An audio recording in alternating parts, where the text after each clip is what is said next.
Video like जरूर कर लीजिए और ऐसे वीडियो लगातार फ्री में पाने के लिए चैनल को तुरंत सब्सक्राइब कर लीजिए और बेल आइकन को जरूर टैप कर लीजिए ताकि आगे भी सारे वीडियो आपको मिलते रहे। यूट्यूब में फॉलो करते हैं तो प्लीज ये वाला फ्री टेलीग्राम चैनल जरूर ज्वाइन कर लीजिएगा। सारे नोटिफिकेशन सारे अपडेट यहीं पे आते हैं, ध्यान रखिएगा। सारे क्वेश्चन अटेम्प्ट करिए और स्कोर अपना तुरंत कमेंट करके बताइए कितने सही हो रहे हैं कितने गलत हो रहे हैं, जल्दी से कमेंट करके बताइए। वैभव और आप लोग देख रहे हैं UP PSC best online coaching YouTube channel. दोस्तों 780 पेजेस के पीडीएफ को हम लोग कवर अप कर रहे हैं जो कि स्टडी फॉर सिविल सर्विसेज के द्वारा स्पेशली बनाया गया है समीक्षा अधिकारी के लिए, बीईओ के लिए, यूपी पीसीएस के लिए। मतलब अगर आप ये 780 पेजेस को कंप्लीट अच्छे से पढ़ लेते हैं और इसको याद कर लेते हैं तो आप यकीन मानिए इसमें से कोई भी एग्जाम किसी भी हालत में रुकेगा नहीं। 100% आप इसके अंदर बहुत अच्छे मार्क्स से जो है आप क्लियर करोगे एग्जामिनेशन को। सो इसी पीडीएफ को यहाँ पर वीडियो सीरीज़ के माध्यम से हम कवर अप कर रहे हैं। अगर आप इस पीडीएफ को परचेज करना चाहते हैं तो इसके लिए आपको सिंपली डिस्क्रिप्शन बॉक्स में जाना है। वहाँ पर स्टडी फॉर सिविल सर्विसेज के ऑफिशियल कॉन्टैक्ट नंबर्स गिवन हैं।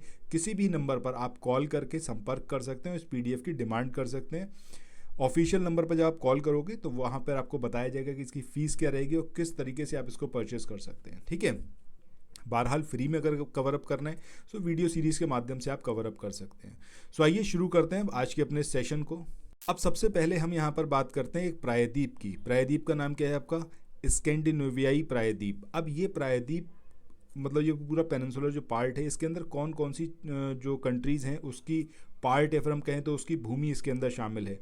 तो एक है आपका नॉर्वे, इसके अलावा स्वीडन, इसके अलावा आपका उत्तरी फिनलैंड। ये इन सब तीनों ही कंट्रीज़ के जो ये पार्ट हैं ये सामूहिक रूप से क्या कहलाते हैं? आपका स्कैंडिनेवियाई प्रायद्वीप। इसके बाद नेक्स्ट हम बात करें फेनो स्कैंडिया की।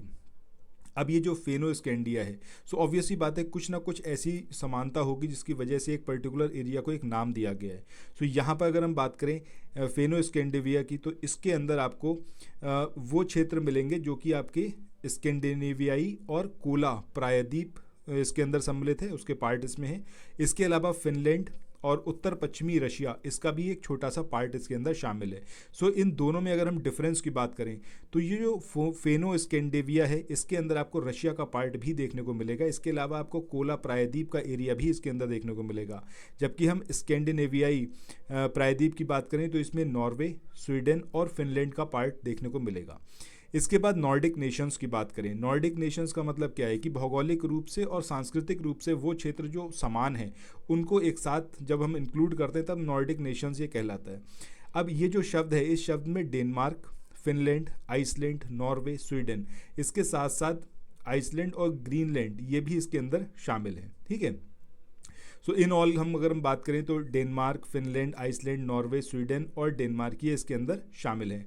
जो आपका ये नॉर्डिक नेशंस हैं इसमें क्या है कि इन सारे देशों के चाहे हम उनकी लाइफस्टाइल की बात करें, चाहे उनकी हिस्ट्री की बात करें, चाहे उनके रिलीजन की बात करें या फिर जो उनकी सामाजिक संरचना है उसमें बहुत ज़्यादा समानता देखी जाती है। इसीलिए इन सबको इंक्लूड करके एक टर्म दिया गया है जिसका नाम क्या है आपका? नॉर्डिक नेशंस या फिर नॉर्डिक देश। इसके बाद नेक्स्ट हम बात करें यहाँ पर स्कैंडिनेविया की। अब स्कैंडिनेविया इसके अंदर कौन कौन सी कंट्रीज़ हैं? तो नॉर्वे है, स्वीडन है और डेनमार्क। ये तीन कंट्रीज़ जो हैं ये मिलाकर क्या बनाती हैं आपका स्कैंडिनेविया। इंग्लिश में अगर हम बात करें तो स्कैंडिनेविया शब्द जो है ये कभी कभी नॉर्डिक नेशंस के सिनोनियम के रूप में भी यूज़ किया जाता है, उसके पर्याय के रूप में भी। और इस आधार पर कि उनके निवासी स्कैंडिनेवियाई भाषा यानी कि नॉर्वे और स्वीडन इससे संबंधित मतलब बोलते हैं, जो लैंग्वेज है वो ऑलमोस्ट सिमिलर है।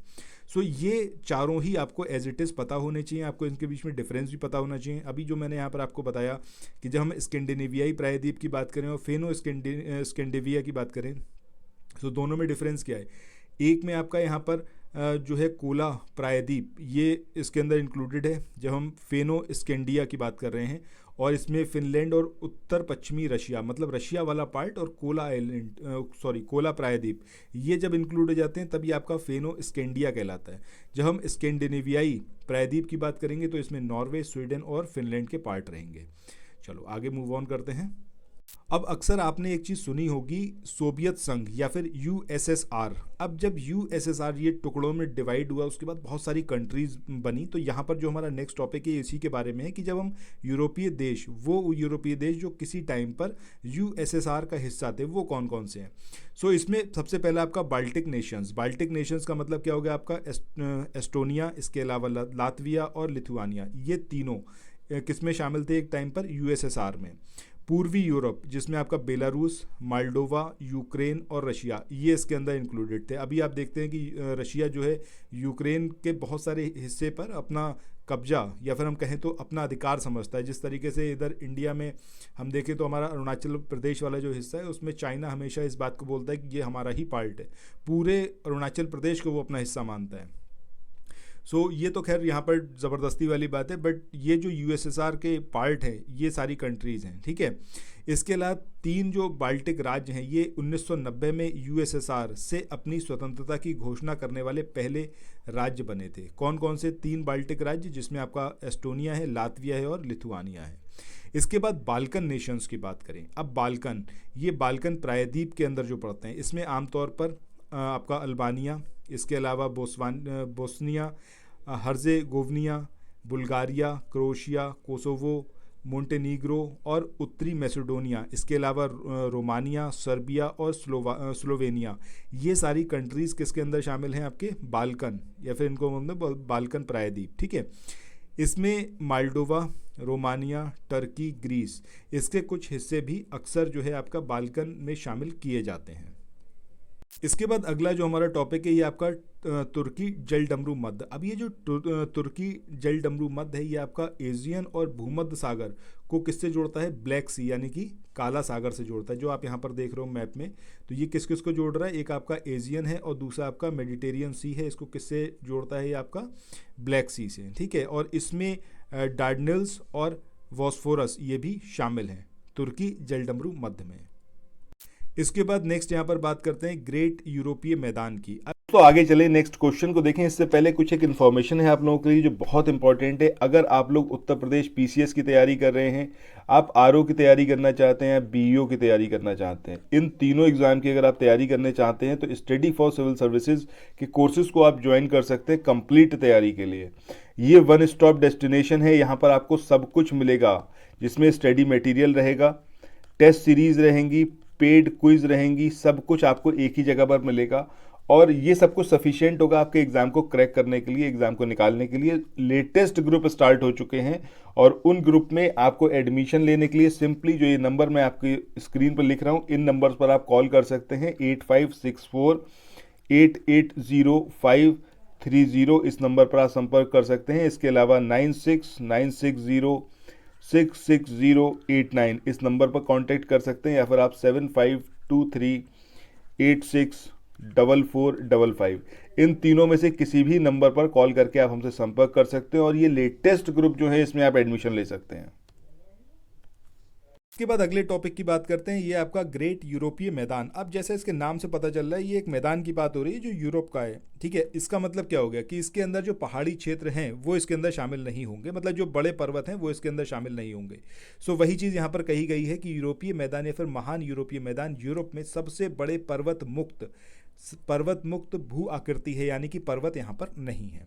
अब ये जो मैदान है कहाँ से कहाँ तक एक्सटेंडेड है, पश्चिम में पायरेनीज पहाड़ों और बिस्के की खाड़ी के फ्रांसीसी तट से लेकर और पूर्व में बात करें तो रूसी यूराल तक ये पूरा एक्सटेंडेड है।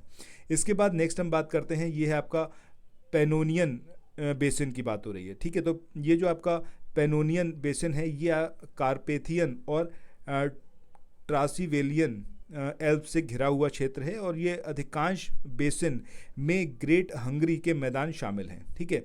हो सकता है आपसे एग्जामिनेशन में पूछ लें कि इसमें से कौन सी कंट्री का मैदान जो है वो इसके अंदर इंक्लूडेड है पैनोनियन बेसिन में, तो आपको याद रखना है हंगरी, सबसे ज़्यादा इसी का मैदान इसके अंदर विस्तृत है।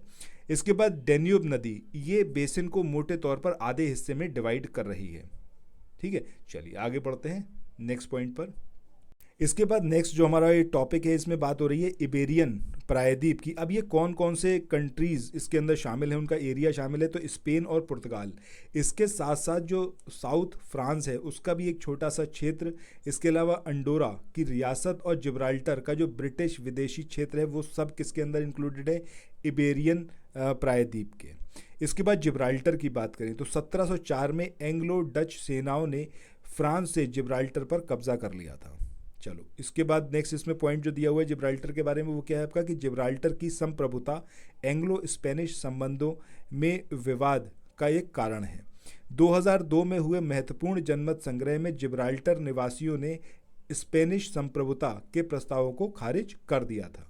इसके बाद आगे हम बात करते हैं बेलारूस की। तो बेलारूस एक लैंड लॉक कंट्री है, सबसे इंपॉर्टेंट पॉइंट ये याद रखिएगा। और इसकी जो सीमाएं हैं, पूर्व में रशिया, दक्षिण में यूक्रेन, पश्चिम में पोलैंड और उत्तर पश्चिम में लिथुआनिया और लातविया इससे साझा होती हैं।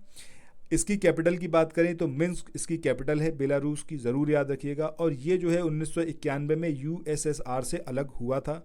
बेलारूस यूरोप में एकमात्र तानाशाही शासन व्यवस्था वाला राष्ट्र है, मतलब यहाँ पर क्या है, डिक्टेटरशिप है, ठीक है। इसके अलावा नीपर ये जो है बेलारूस की सबसे लंबी नदी है।